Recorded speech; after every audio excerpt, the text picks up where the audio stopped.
இன்னைக்கு ஃபர்ஸ்ட் கோர்ட்ல தேவேந்திர குல வேளாளர் கேஸ் ஒன்று வந்துச்சு இல்லைங்களா? நீங்க கூட அப்பியர் ஆயிருந்தீங்களே, அந்த கேஸ் பத்தி ஒரு விவரமா சொல்ல முடியுங்களா? இன்னைக்கு இந்த Devendra Sena social cultural and foundation represent by its president mister Sekar, அவங்க தொடுத்த வழக்கு வந்து தமிழக அரசு போட்ட ஆணையை எதிர்த்து அவங்க தொடுத்த வழக்கு வந்து இன்னைக்கு வந்து honourable first bench chief justice மற்றும் ஜஸ்டிஸ் ஜி அருள்முருகன் அவர்கள் முன்னிலையில வந்தது. இந்த வழக்கானது என்ன சாராம்சம்னா, இவங்க வந்து ஒரு மனு போட்டிருந்தாங்க, தொடர்ந்து அரசாங்கத்துக்கு மனு போட்டு மத்திய அரசாங்கம் வந்து ஸ்டேட் கவர்மெண்ட்டுக்கு இதை பத்தி டீடைல்ஸோட எக்ஸாமின் பண்ணி இவங்க போட்ட மனுவில் பத்தி எக்ஸாமின் பண்ணி ஒரு ரிப்போர்ட் கொடுங்க, ஒரு ஸ்டேட் கவர்மெண்டோட ரிப்போர்ட் கொடுங்க அப்படின்னு சொல்லியிருந்தாங்க.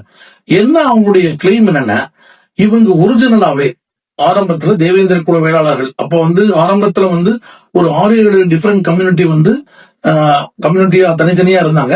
சமீபத்துலதான் பார்லிமெண்ட் அமெண்ட்மெண்ட் பண்ணி அந்த 6 கம்யூனிட்டியும் சேர்த்து தேவேந்திர குல வேளாளர் அப்படின்னு ஒரு கம்யூனிட்டியா ஒரே சிங்கிள் கிளாசிபிகேஷனா கம்யூனிட்டியா போட்டாங்க.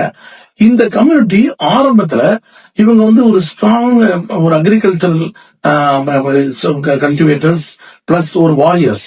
ஆக்சுவலா வந்து இவங்க வந்து ஏறும் போரும் அப்படின்னு இது பண்ணக்கூடிய அளவுக்கு தான் அவங்களுடைய கான்செப்ட் கிரக்ஸ் ஆஃப் அவங்களுடைய ஒரிஜினல் ஆக்குபேஷன் அண்ட் ஸ்டேட்டஸ்.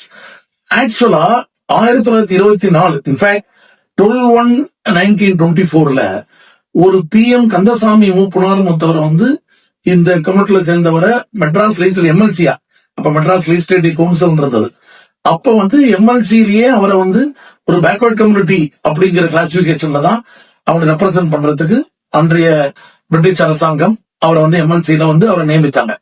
அதுலதே தெரியும், இந்த தேவேந்திர திருக்குல பள்ளர் அவங்க வந்து their part of backward class 1924 வரைக்கும் அப்படிதான் இருந்ததுங்கிறதுக்கு ரெக்கார்ட் பூர்வமா இருக்கு.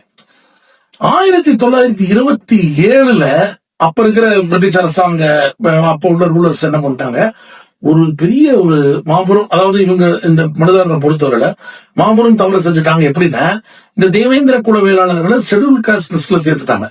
ஏன்னா நடுவுல வந்து அந்த ஒரு சில ஷெட்யூல் காஸ்ட் என்னென்ன இது இருக்கும் அப்படிங்கிற ஒரு கான்செப்ட் எடுத்துக்கிட்டு அது இவங்களுக்கு அப்படியாது அப்படின்னு ஒரு மேலந்த வாரியா பார்த்து அதை அவங்கள வந்து ஷெட்யூல் காஸ்ட் கம்யூனிட்டின்னு டிட்டர்மைன் பண்ணிட்டாங்க.